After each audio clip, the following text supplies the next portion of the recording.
함께 하나님의 말씀 보도록 합니다. 성경 말씀 구약성경 느헤미야 13장 14절 말씀 우리가 함께 같이 공동하도록 하겠습니다. 오늘은 우리가 느헤미야서의 말씀을 통해서 최선을 다한 자가 구하는 복이라는 말씀의 제목을 가지고 함께 말씀을 나누도록 하겠습니다. 우리가 계속 이제 성경 말씀을 보면서 안타까운 게 뭐냐면 이스라엘이라는 나라가 바벨론에 의해서 멸망당했잖아요. 근데 멸망당할 때 그때 이제 1차, 2차, 3차의 침입이 있어서 사람들이 포로로 막 잡혀가고 1차 때는 대표적으로 다니엘이 잡혀가기도 하고 2차 때는 에스겔이 이렇게 잡혀가기도 하고 세 번째 3차 침입 때는 그냥 이스라엘 자체가 남유다 왕국이 완전히 멸망해버렸잖아요. 완전히 멸망한 상태에서 성전이 파괴되었던 것이 그게 이제 바로 BC 586년입니다. 그리고 난 다음에 시간이 이제 70년 정도가 이제 지나는 거죠. 시간이 지나서 그리고 난 다음에 이스라엘 백성들이 그 바벨론 땅에서 이렇게 남아있던 사람들이 다시금 고국 땅으로 돌아올 수 있는 길이 열려졌어요. 왜냐하면 바벨론이 망하고 페르시아가 이제 들어섰거든요. 그래서 이 페르시아 때에 고레스에 의해서 돌아올 수 있는 길이 열려졌습니다.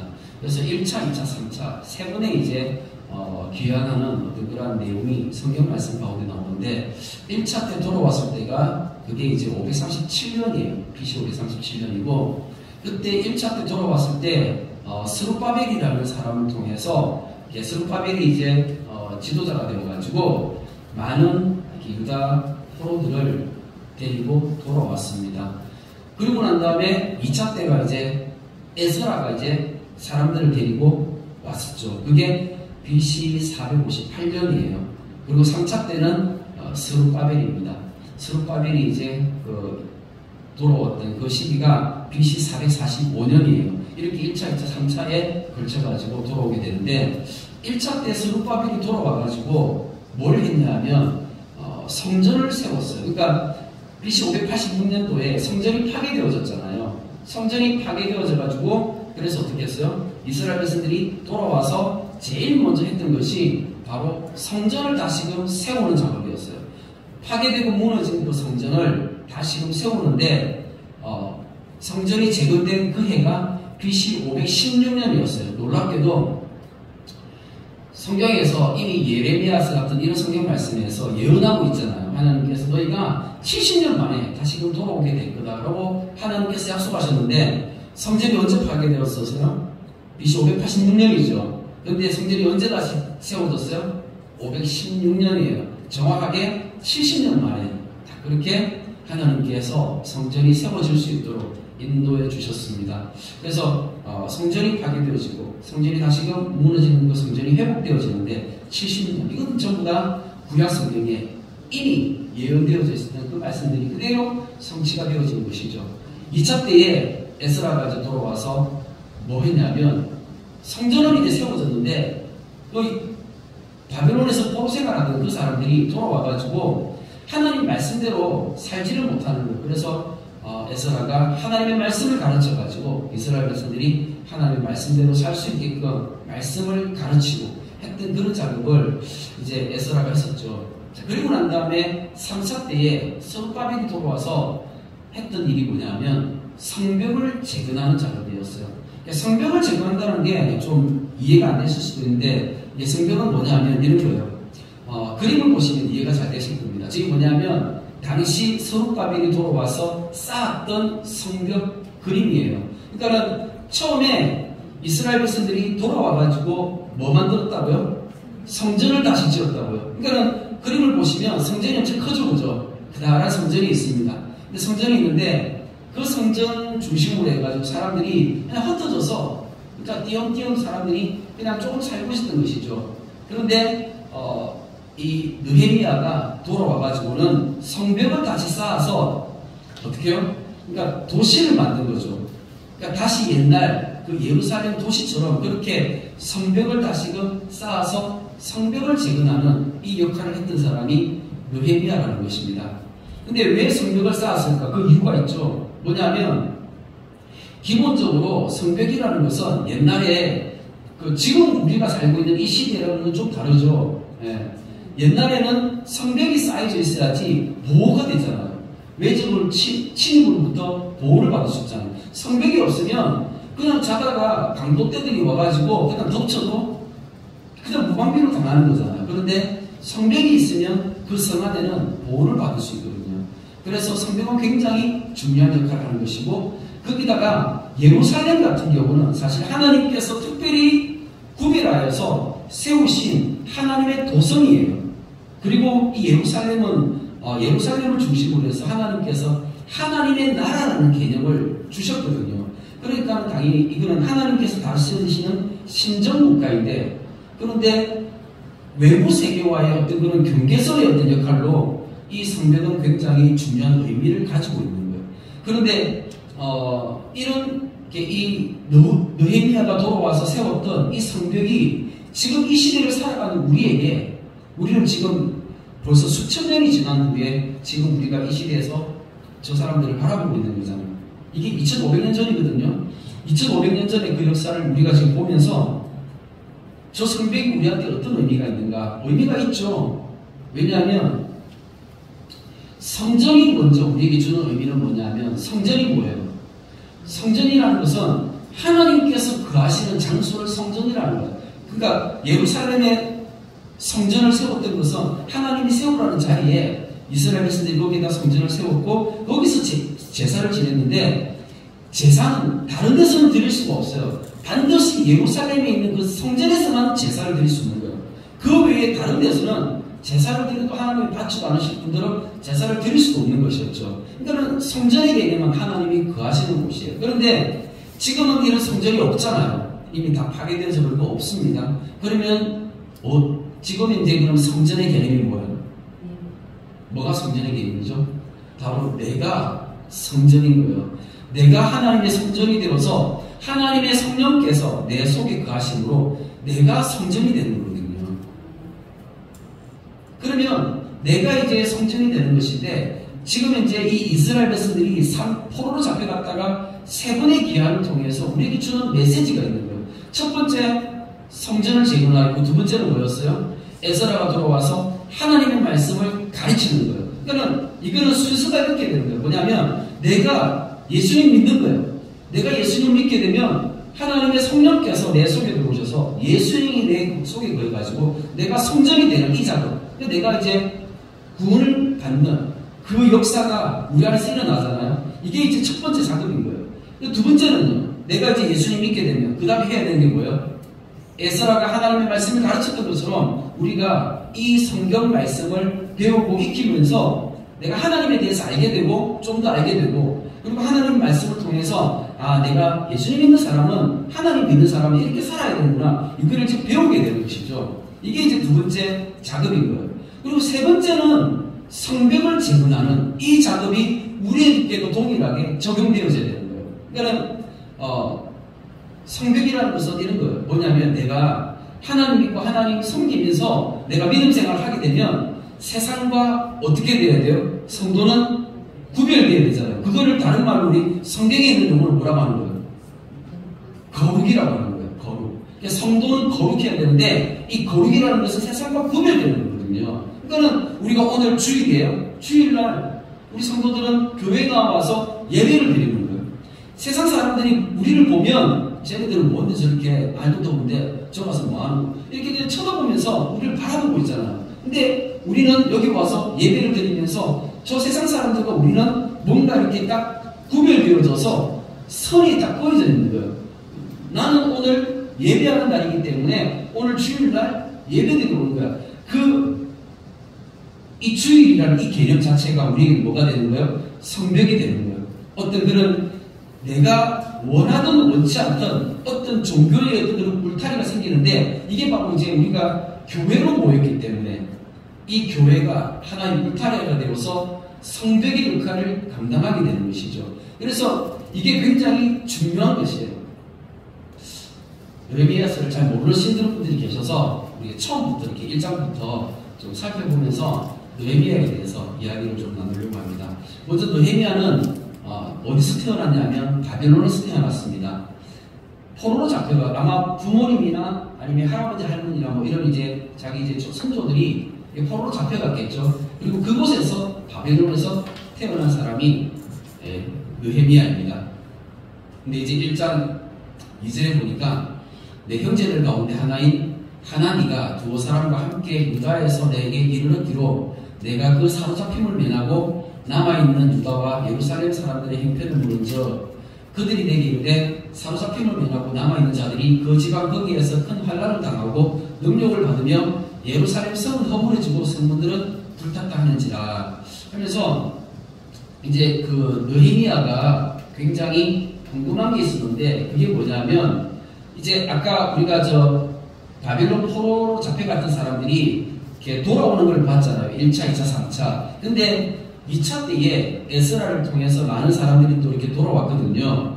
돌아왔는데 그 중에 아마 하난이라는 사람이 있었던 것 같아요. 근데 그 사람은 누구냐면 느헤미야의 형제였어요. 아마 동생인 것 같습니다. 그런데 이 하난이가 거기 예루살렘에 이제 갔다가 그러고 난 다음에 다시 이렇게 또 느헤미야를 만나러 바벨론으로 다시 또 돌아왔어요. 그러니까 이 느헤미야가 동생한테 물은 거죠. 너 저기 그 예루살렘에 가보니까 거기 상황이 어때? 이렇게 물은 거예요. 이렇게 물으니까 거기가 지금 가보니까 진짜 너무나 형편없는 거야. 왜냐하면 그냥 성 자체가 무너지고 불타고 이런 것들이 그냥 그 상황 그대로 그러니까 도시는 그러니까 이렇게 폭삭 망했잖아요. 사실 이 바벨론 쳐들어와가지고 폭삭 망한 그 상태 그대로 있는데 거기에 뭐만 하나 딸랑 있는 거예요? 성전만 하나 딸랑 있는 거죠. 성전 하나 딸랑 있고 나머지는 아무도 없는 거잖아요. 폐허가 돼가지고 그런 상황인 거죠. 근데 그런 상황에서 바벨론의 포로로 자기들 조상들은 잡혀왔지만 그때 당시에 포로로 잡혀오지 않고 남겨졌던 사람들이 있었어요. 그 사람들은 누구냐면 그 이방 민족들이 그 남겨졌던 그 사람들을 보면서 뭐라고 얘기하겠어요? 욕 안 하겠어요? 쟤네들은 하나님 믿는다고 하면서 살아가는 집 꼬라지가 뭐냐 하면서 비난하고 욕하고 그러니까는 환난을 당하고 능력을 받는 그런 사람들이 바로 예루살렘 주변에 남겨져 있던 사람들인 거예요. 그리고 그 사람들뿐만 아니라 사실 이제 바벨론에서 ጦ생활하다가 다시 돌아갔잖아요. 돌아간 사람들은 예루살렘 가서 무슨 잘 살고 있을까요? 아무것도 없는데 뭐 어떻게 잘 삽니까? 잘 살 수가 없죠.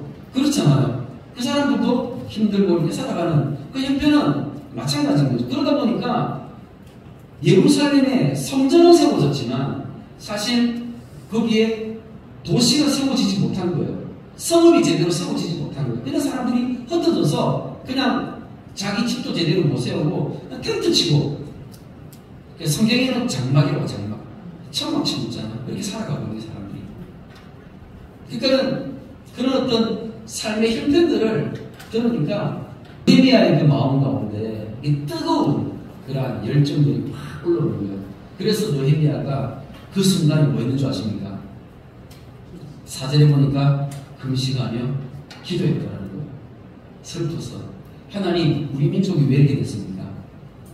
하나님 내 동족이 왜 이렇게 됐습니까? 하나님 우리나라가 왜 이렇게 됐습니까? 하면서 슬퍼하면서 하나님 앞에 금식하며 기도하는 겁니다. 그러면서 하나님 앞에 이야기하는 거죠. 하나님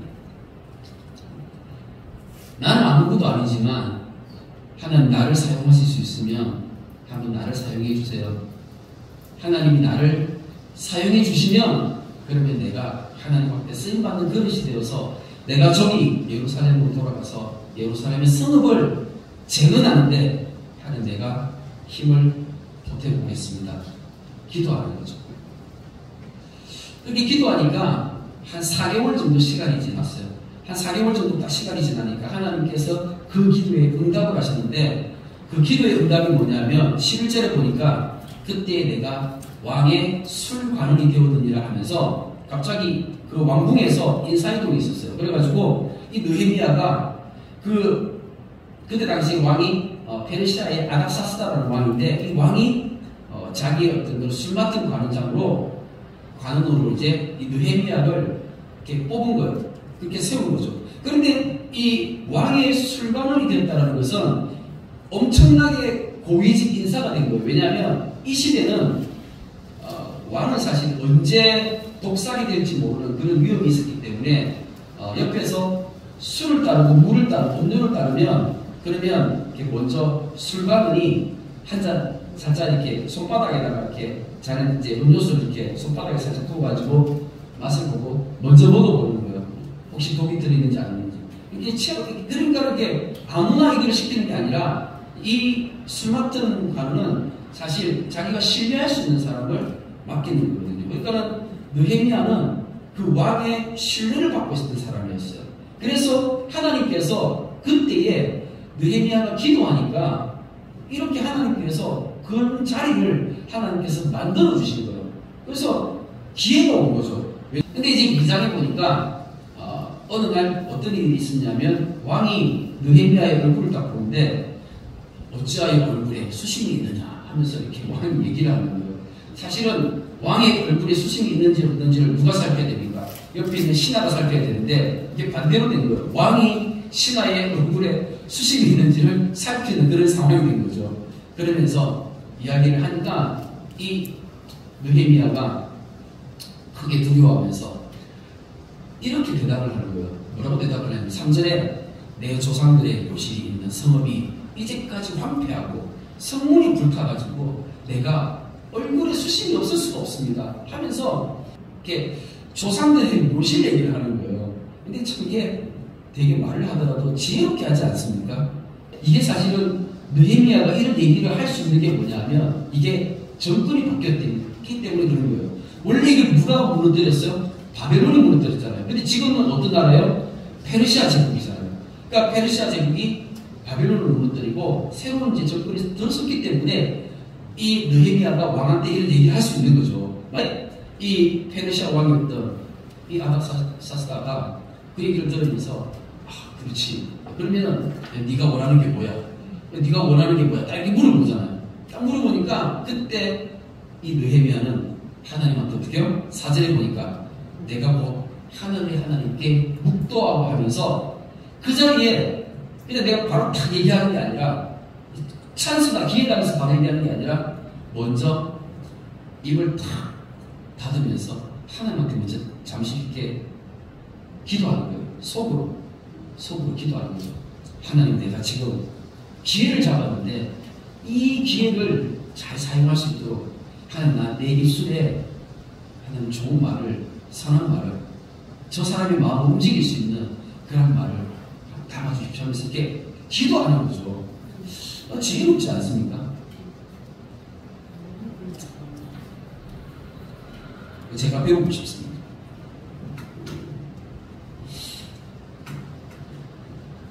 그러면서 잠깐 묵도하고 난 다음에 이 느헤미야가 이렇게 얘기하는 거예요. 나를 보내서 그 예루살렘 성읍을 다시 건축할 수 있도록 도와주십시오 라고 이렇게 얘기를 하는 거죠.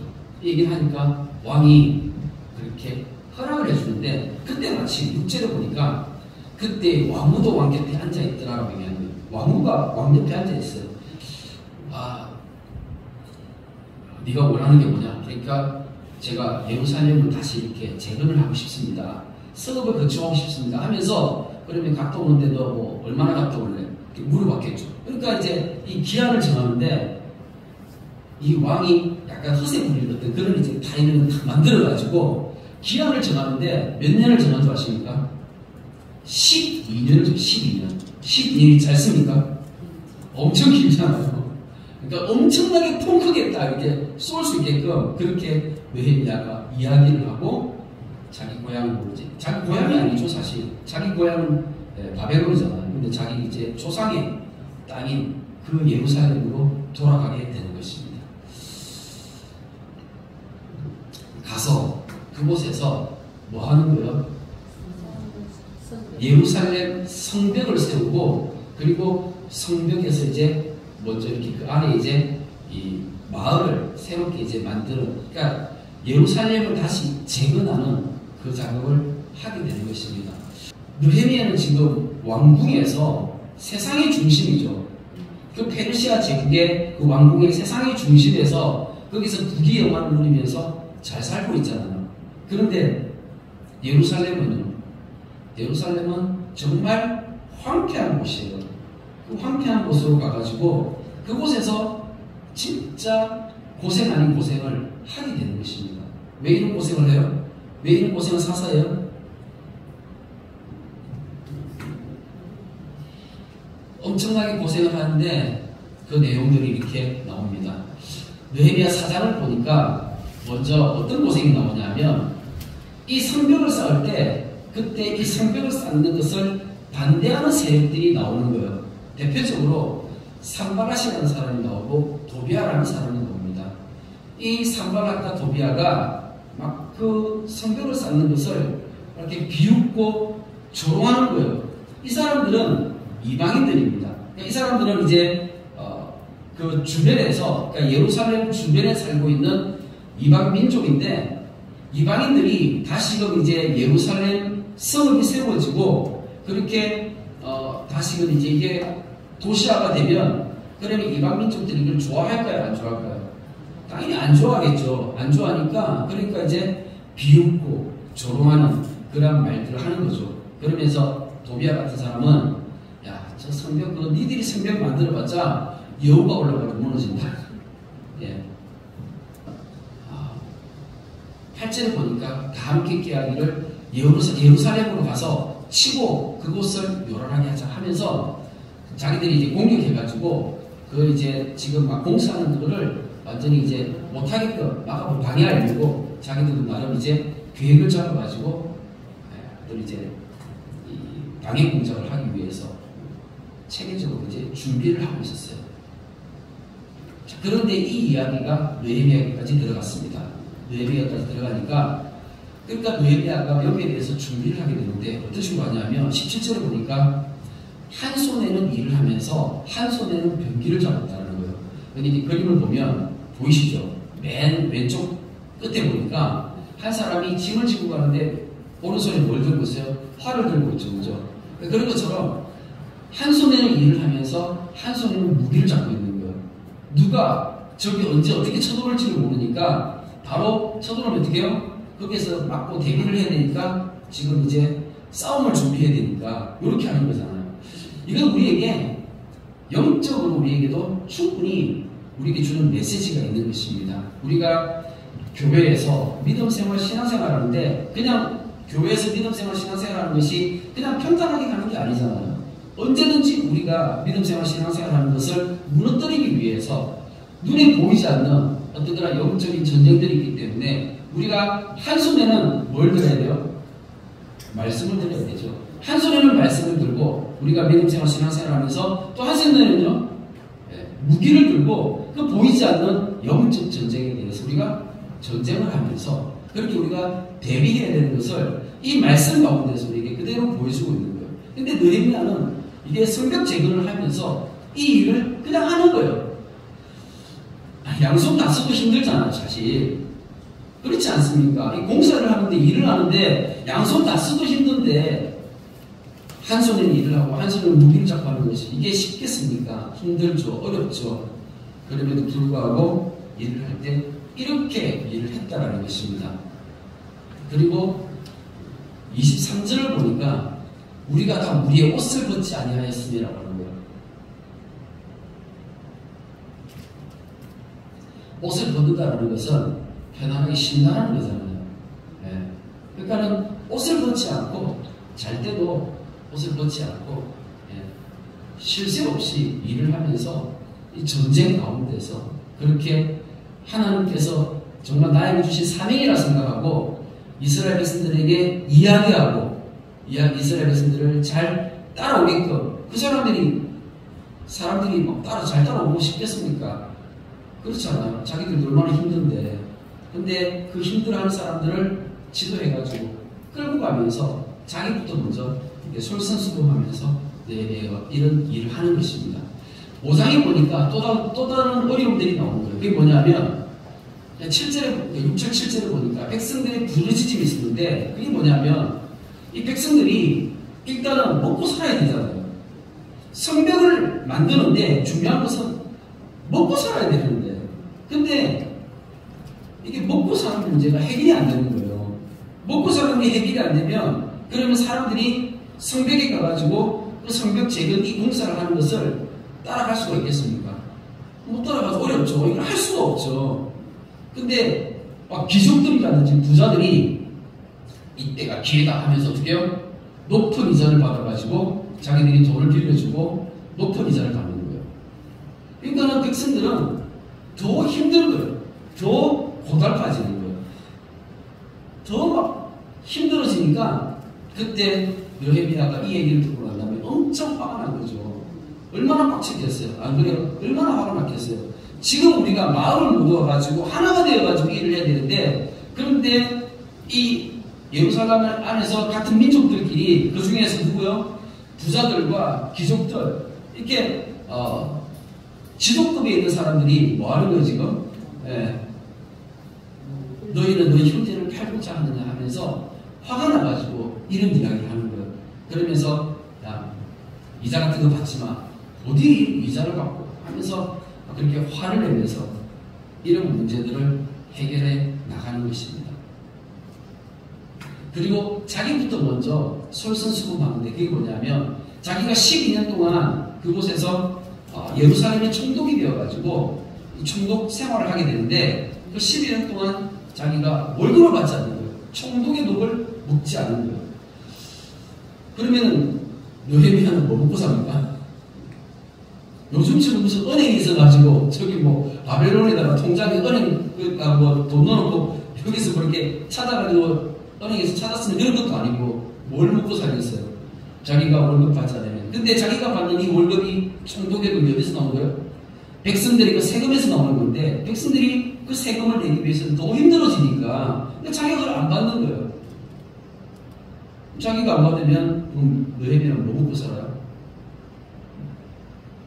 그러니까 느헤미야를 주변 옆에서 느헤미야를 바라보면서 같은 마음으로 그러니까 느헤미야 주변에 보면 예루살렘에 같은 민족들 가운데 같은 마음을 품는 사람들이 있을 거 아니에요. 그래도 그렇잖아요. 그 민족들 가운데 느헤미야와 같이 같은 마음을 품는 사람들 가운데 그래도 도와주고 싶은 사람들이 있잖아요. 그 사람들이 십시일반 조금씩 모아가지고 후원하면서 그 후원금을 받아가지고 그거 가지고 먹고 사는 거예요. 그리고 느헤미야 입장을 보니까 또 이렇게 어려움들이 나오는데 어떤 어려움이 나오냐 이때는 이제 목숨이 왔다 갔다 하는 거예요. 그러니까 산발락과 도비와 그 다음에 이제 이 게셈 이런 사람들이 이 대적들이 모략을 꾸미는데 죽이려고 하는 거예요. 어떤 이제 어떻게 죽이냐면 거기 이제 가서 죽일 수는 없으니까 야 우리가 서로 만나자 하면서 사람을 보내는 거예요. 사람을 보내가지고 우리가 저기 어느 평지 한 촌에서 우리 서로 만나자. 이렇게 이제 날 잡아가지고 만나서 얘기 좀 하자. 이렇게 얘기를 하는 거죠. 근데 이제 느헤미야는 바빠 죽겠는데 그거 언제 가냐? 나 못 간다 하면서 안 가는 거예요. 한 번, 두 번, 세 번, 네 번 보냈는데도 만나주지도 않고 오지도 않고 무시하는 거예요. 그래가지고 다섯 번째는 사람을 보냈는데 편지에다가 뭐라고 적었냐면 야 네가 왕이 되려고 하는 거지 네가 성벽을 쌓는 것이 페르시아에 반역을 하려고 하는 거지 하면서 이건 굉장히 민감한 상황이거든요. 굉장히 민감하죠. 이게 이런 어떤 이제 이 모략들이 있었는데 그런데 그 또 자기가 다 무시한 거예요. 이런 편지가 왔을 때 야 이거는 네 마음에서 그냥 지어낸 거야 하면서 그냥 무시하고 느헤미야는 자기 할 일을 그냥 계속 하는 거예요. 야, 참 이런 걸 보면서 진짜 대단하다. 이렇게 목숨이 왔다 갔다 하고 자기를 죽이려고 하고 이런 것들도 그냥 무시하면서 그냥 자기 할 일 그냥 계속하면서 성벽을 쌓는 이런 일들을 감당하는 걸 보면서 참 대단하다라는 생각이 들었습니다. 자 그러다가 또 어떤 일이 있었냐면 스마야라는 사람이 나오는데 이 사람은 누구냐면 거짓 선지자예요. 거짓 선지자인데 이 거짓 선지자가 찾아와가지고 얘기를 하는 거예요. 저 대적들이 당신을 죽이려고 한다. 그런데 몰래 밤에 기습해가지고 와가지고 당신을 죽이려고 하니까 그러니까 당신이 오늘 밤에 하나님의 전에 성소에 들어가가지고 그곳에서 숨어 있으면 되겠다 하면서 가서 숨을 자라고 얘기를 하는 거예요. 그런데 그때 이 느헤미야가 나는 들어가지 않겠다라고 얘기를 하는 거예요. 근데 이게 사실은 이 거짓 선지자인 스마야가 거짓말하는 것인데 이게 굉장히 위험한 거거든요. 왜냐하면 그 성소라는 곳을 우리가 잘 알잖아요. 이게 그 성전 안에 들어가게 되면 이 번제단이 있는 그 뜰을 지나가지고 성소에 들어가게 되면 성소에 뭐가 있어요? 떡상이 있고 그 다음에 향단이 있고 촛대가 있고 그 성소 있잖아요. 근데 그 성소에 누구만 들어갈 수 있어요? 제사장만 들어갈 수 있죠. 근데 제사장이 아닌 그냥 일반 보통 사람이 그냥 거기에 성소에 들어가게 되면 종교적으로 완전 매장당할 수가 있어요. 네. 종교적으로 완전 매장당할 수가 있죠. 그러니까 이 스마야가 노렸던 것은 그거예요. 이걸 노린 거죠. 그래서 거짓말하고 이걸 노렸던 거예요. 근데 느헤미야는 그거를 지혜롭게 잘 조심해가지고 들어가지 않은 것이었어요. 그래서 이런 여러 가지 위험을 다 견디고 이렇게 피하면서 결과적으로 52일 만에 52일이면은 2달이 안 되죠, 그죠? 예. 2달이 안 되는 짧은 시간 만에 이 성벽 공사를 다 마무리하고 완성하게 된 것입니다. 근데 이 일은 하나님께서 하셨다라는 것을 얘기해주고 있습니다. 하나님께서 하셨어요. 하나님의 은혜 가운데 하나님 도우셔서 하나님께서 이 일을 완성하게끔 하셨습니다. 자, 그러면서 이제 느헤미야 8장에 보면 어떤 일이 있냐면 에스라가 율법책을 가지고 와가지고 이스라엘 백성들한테 율법을 낭독하면서 하나님의 말씀을 가르치는 사역이 나오는 거예요. 그러니까는 이제 이스라엘 백성들이 성벽을 다 쌓았잖아요. 성벽을 다 쌓고 나니까 그 다음에는 그 예루살렘 그 성 안에 모여가지고 거기서 이제 뭐 하는 거예요? 예배하는 것이죠. 우리가 주일날 교회에 와서 예배하는 것처럼 그렇게 이스라엘 백성들도 이 성벽 안에서 이제 처음으로 예배를 드리는 것이죠. 예배를 드리면서 하나님 말씀을 듣게 되는 것입니다. 하나님의 말씀을 듣는데 그때 에스라가 율법책을 가지고 와서 이렇게 낭독을 하는데 사람들이 이 하나님의 말씀을 듣는 거예요. 그러니까 요즘 같으면 성경 통독인 거죠. 예. 그렇게 이제 성경을 이제 듣고 그리고 8절에 보니까 하나님의 율법책을 낭독하고 그 뜻을 해석하여 백성에게 그 낭독하는 것을 다 깨닫게 하는. 그러니까 요건 보고 요건 저거 보고 하면서 에스라가 하나님의 말씀을 하나씩 설명해 주는 거예요. 이렇게 되는 거야 하면서 설명해 주는 거예요. 그러니까 이스라엘 백성들이 그동안 몰랐는데 이제 처음으로 그 말씀들을 다 듣고 나니까 내가 저렇게 살았어야 되는데 내가 그동안 이렇게 살지 못했구나 하는 것들을 깨닫게 된 거예요. 깨닫게 되니까 백성들의 그 반응이 어떤 것 같아요? 백성들의 반응이 9절에 보니까 뭐라고 되어 있어요? 듣고 다 우는지라. 자, 그러면서 이제 경고 울고 난 다음에 그 다음에 이제 느헤미야 9장을 가니까 어떤 내용이 나오냐면 이제 우리가 말씀을 배웠으니까 그러면 어떻게 해야 돼요? 우리가 이제 이렇게 살자라고 이렇게 합의를 보는 거예요. 그 합의가 뭐냐면 언약을 세우는 거죠. 그렇게 이제 언약을 세웠는데 그 언약의 내용들이 대체적으로 이런 거였어요. 어떤 내용이냐면 첫 번째는 이방인과 결혼하지 않겠습니다. 두 번째는 안식일을 거룩하게 지키겠습니다. 세 번째는 11조와 첫 것을 구비돼서 하나님 앞에 드리겠습니다. 네 번째는 성전, 이 거룩한 하나님의 성전을 그냥 그대로 버려두지 않겠습니다 하면서 성전을 잘 아끼고 가꾸고 하는데 제가 함께 동참하겠습니다. 이런 내용들을 거기다가 이제 다 기록을 하고 이스라엘 백성들이 자기 이름 다 적고 도장을 꽝 찍고 그렇게 이제 언약을 하나님과 맺은 것입니다. 그리고 난 다음에 이제 느헤미야 13장의 마지막 절 말씀을 통해서 우리가 좀 이 내용들을 살펴보면 좋겠습니다. 이스라엘 백성들이 이 언약을 언약을 세웠잖아요. 그죠? 언약을 세웠으면 잘 지켰을까요? 이스라엘 백성이라 생각하지 마시고 그냥 나라고 생각해. 나는 잘 지키고 있습니다. 내가 내 스스로가 하나님 앞에 뭐 이렇게 약속한 것들이 있을 거 아니에요.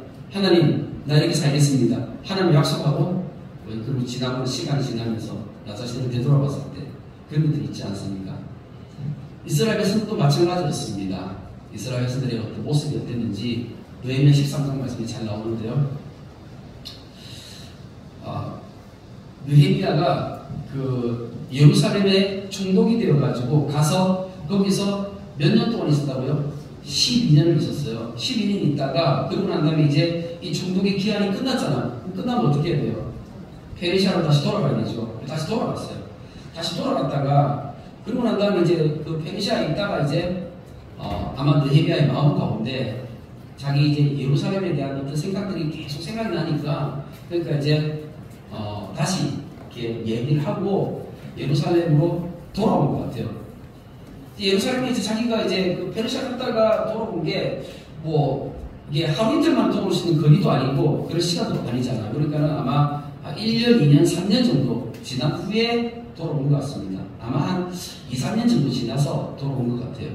돌아왔는데 돌아와서 이렇게 딱 보니까 이게 자기가 총독으로 있을 때하고 지금 시간이 한 2, 3년 지나고 난 뒤에 모습이 예루살렘 모습을 보니까 너무 많이 다른 모습을 보인 거예요. 6절 말씀을 보니까 7절 말씀을 보니까 이런 말씀이 있습니다. 예루살렘에 이르렀어야 엘리야십이 도비아를 위하여 하나님의 전뜰에 방을 만든 악한 일을 안지라. 무슨 말이냐면 도비아라는 사람이 어떤 사람이에요? 아까 예루살렘 성벽을 재건을 할 때 이 예루살렘 성벽 재건을 방해했던 이방인이잖아요. 그 이방인인 도비아가 갑자기 이름이 나오는데 근데 이 사람이 뭐였냐면 그때 당시에 이제 그 제사장 중에 엘리야십이 있었는데 이 엘리야십이 그 예루살렘 성전 안에 창고들이 많잖아요. 그 창고들이 여러 개 있는데 그 창고들에게는 여러 가지 어떤 이제 성전의 기물들을 보관하기도 하고 때로는 이제 그 레위인들에게 줄 11조라든지 뭐 이런 것들 있잖아요. 뭐 이렇게 이런 것들을 이제 여러 가지 뭐 보관해두기도 하고 하면서 그렇게 창고들이 많이 있는데 그 중에 방을 하나 비운 거예요. 방을 하나 비워가지고 도비아의 사무실, 개인 사무실 하나 만들어준 거예요. 그러니까 이제 느헤미야가 이제 딱 그 페르시아 갔다가 딱 돌아와서 딱 보니까 성전이 어떻게 된 거예요?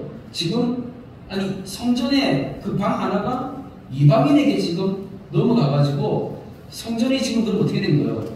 원래 사용되었던 게 제대로 사용되지 않고 엉뚱하게 지금 되어 있는 걸 보고 있는 거잖아요. 이 장사 속을도 아니고. 화가 나가지고 가가지고 그 세간을 다 방 밖으로 던졌다는 것은 화가 나서 어떻게 해요? 지금 난리를 피운 거죠. 예. 근데 이 모습이 딱 누구를 딱 떠오르게 하지 않습니까? 예수님이 떠오르시죠. 예수님이 어떻게 했어요? 성전에 가가지고 싹확 덮고 막. 예. 어디 가면 여기서 장사한다고 하면서 막. 지금 도배가 이거 봤어요. 장사하는 거거든요. 확 덮고.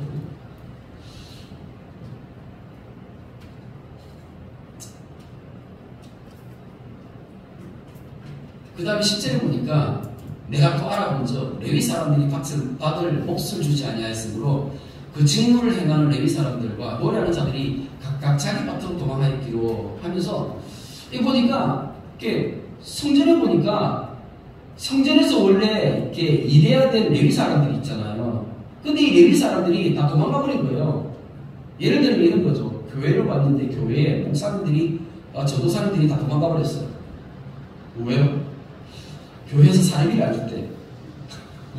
그러니까 목사님들하고 전도사님들이 어떻게 해요? 사례비를 못 받으니까 나도 먹고 살아야지 하면서 어떻게 해요? 다 그냥 일하러 가는 거예요. 그러니까 이제 이런 거예요.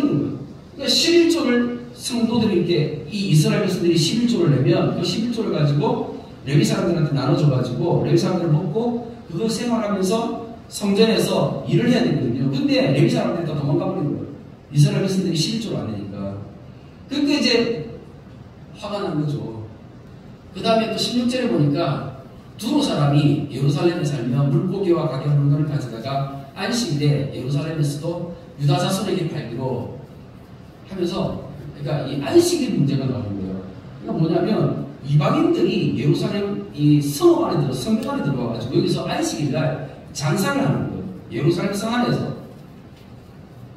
분명히 아까 어떻게 이게 다 이렇게 언약 있잖아요. 이렇게 언약에 기록을 다 했잖아요. 도장 다 찍었잖아요. 뭐 하기로? 안식일 잘 지키기로. 그런데 이 안식일날 이스라엘 백성도 아니고 이방인들이 그 예루살렘 성 안에 들어와가지고 장사하면서 안식일도 안 지키고 개판인 거예요. 그 다음 23절에 보니까 그때에 내가 또 먼저 유다 사람이 아스돗과 암몬과 모압 여인을 맞아 아내로 삼았는데 그들의 자녀가 아스돗 방언을 절반쯤은 하여도 유다 방언을 못하니 그 하는 말이 각 족속의 방언이므로. 무슨 말이냐면 아스돗은 블레셋 지역의 도시 이름이거든요. 그리고 이제 암몬과 모압이라는 게 바로 이렇게 예루살렘 주변에 있는 이방 민족들이잖아요. 근데 그 이스라엘 백성들이 그 이방 민족들이랑 또 결혼을 한 거예요. 근데 결혼을 해서 자녀를 낳았어요. 자녀를 낳았는데 그 자녀들이 엄마가 이방인이잖아요. 엄마가 모압 사람이에요. 그 엄마가 모압 사람이면 아기가 이스라엘 말을 배울까요? 아니면 모압 말을 배울까요? 애들 모압 말을 배우겠죠. 그러니까 이게 딱 보니까 느헤미야가 다시 돌아와서 딱 보니까 이런 문제가 생긴 거예요. 애들이 말을 못하는 거예요. 이스라엘 말을 못하는 거예요. 히브리어를 사용을 못하는 거죠. 아스돗 말, 그러니까 블레셋 말을 하고 암몬 말을 하고 모압 말을 하는 거예요. 그럼 이런 분에는 어떤 문제가 생깁니까? 이러면은 어떤 문제가 생겨요? 이 사람들이 원래 안식일날 뭐예요? 안식일날 모여가지고 하나님의 말씀을 듣고 하는데 이 하나님의 말씀 뭐로 되어 있어요? 히브리어로 되어 있죠. 히브리어 알아듣는 못 알아들어요. 못 알아듣죠. 하나님의 말씀을 못 배우면요. 하나님의 말씀대로 살 수 있습니까? 없습니까? 절대 못 살죠. 그렇지 않습니까? 그러니까 25절 같이 한번 읽겠습니다. 시작. 내가 그들을 책망하고 저주하며 그들 중 몇 사람을 때리고 그들의 머리털을 뽑고 이르되 너희는 너희 딸들을 그들의 아들들에게 주지 말고 너희 아들들이나 너희를 위하여 그들의 딸을 데려오지 아니하겠다고 하나님을 가리켜 맹세하고 얼마나 화가 났으면 머리털을 막 잡아가지고 뽑아버리겠습니까? 그렇지 않습니까? 그러면서 책망하고 저주하면서 이야기하는 것입니다. 이런 일들이 이 안에서 어디요? 예루살렘 성 안에서 이런 일들이 일어나게 된 것입니다. 그러면 예루살렘에서 그러니까 이 느헤미야가 자기가 페르시아 왕궁에서 잘 살았잖아. 부귀영화하면서 잘 살았잖아. 근데 자기 그 모든 것들을 다 내려놓고 예루살렘에 왔어요. 예루살렘에 와서 그래서 그 이스라엘 백성들하고 같이 함께 수고하고 헌신하면서 같이 그 가난을 체험하면서 고생하면서 12년 동안 있으면서 진짜 평신도로서 귀한 사역을 감당했죠. 그러면 시간이 지나서 보니까 그 사역이 열매가 있는 거예요, 없는 거예요? 그러면은 느헤미야의 이 수고한 것들이 어떻게 되는 겁니까? 느헤미야가 정말 그 생고생하면서 목숨 걸고 죽을 고비를 넘기면서까지 수고했던 이것들은 어떻게 되는 거예요? 의미가 있습니까? 없습니까? 네? 느헤미야의 수고와 헌신에 대한 결과는 이게 성공의 실패예요. 우리가 보면 어떻습니까? 실패인 거죠. 실패죠. 느헤미야는 12년 동안 자기의 삶을 다 헌신해가지고 최선을 다해서 했는데 근데 그 결과는 실패예요. 이랬을 때에 느헤미야가 하나님 앞에 기도했습니다. 그 기도한 내용이 느헤미야 13장 14절 말씀 우리 같이 다시 한번 읽어보도록 하겠습니다. 14절입니다. 시작. 내 하나님이여 이 일로 말미암아 나를 기억하옵소서. 내 하나님의 전과 그 모든 직무를 위하여 내가 행한 선한 일을 도말하지 마옵소서. 아멘. 무슨 말입니까? 느헤미야가 자기가 12년 동안 그렇게 수고하고 헌신했는데 그 사역의 결과는 사람의 눈으로 보면 어때요? 이거는 실패죠. 하지만 느헤미야는 하나님 앞에 기도했어요. 뭐라고 기도해요? 비록 내 눈으로 보았을 때는 사역의 열매가 없는 실패로 보이지만, 그런데 하나님, 내가 하나님 앞에서 최선을 다했던 그 나의 삶은 하나님 기억해 주십시오 라고 얘기하는 거예요. 오늘 우리가 느헤미야에서 말씀을 봤는데, 느헤미야 13장 31절 맨 마지막 절 말씀이에요. 맨 마지막 절 말씀의 맨 마지막 부분이 이렇게 되어 있습니다. 내 하나님이여 나를 기억하사 복을 주옵소서 하면서, 느헤미야의 마음이 이해가 되어지십니까? 자기의 삶을 완전히 던져가지고 그렇게 자기 할 수 있는 최선을 다해서 수고하고 헌신했는데 결과적으로는 실패였어요. 그때에 느헤미야가 하나님 앞에 할 수 있었던 말, 하나님 앞에 기도했던 그 말은 뭐라고요? 나를 기억하사 복을 주옵소서. 이거밖에 없는 거예요. 이거밖에 없는 거예요. 진짜 성경에서 말하는 복인 거거든요. 이게 무슨 복이겠어요? 나를 기억하는 게 언제 기억하는 거예요? 이게 예수님 다시 오실 때, 그때 우리 성도들이 다 죽은 자 가운데 있는데, 그때 예수님께서 한 사람 한 사람 이름을 부르시면서 죽은 자들 가운데서 그 부활의 영광을 맛보게 할 사람들이 있는 거잖아요. 누구를 부르는 거예요? 최선을 다한 자. 하나님 앞에서 최선을 다한 자. 그때 주님께서 불러주실 거예요. 그러니까 나는 뭐 하는 거예요? 나는 어떤 결과를 바라보고 하는 게 아니라 나는 내 일을 하는 거예요. 그냥 나에게 주어지니. 우리 성도님들은 어떻습니까? 세상에 속으면 안 돼요. 세상은 어떻게 하는 줄 아십니까? 세상은요, 결과를 얘기해요. 결과를. 세상은 결과를 얘기하는 겁니다. 야, 네가 했는데 그거밖에 안 돼? 라고 얘기하는 게 세상이잖아요. 성경은요, 하나님은요, 그렇지 않습니다. 내게 주어진 일에 내가 최선을 다했다라면 그럼 그걸로 된 거예요.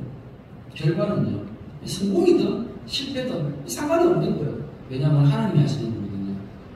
하나님이 하시는 거잖아요. 믿으십니까? 아멘. 아멘. 하나님이 보시는 분은 내게 주어진 그 상황 가운데 내가 최선을 다하여 주를 섬겼던 하나님, 그것을 기억하신다는 겁니다. 느헤미야가 그렇게 섬겼습니다.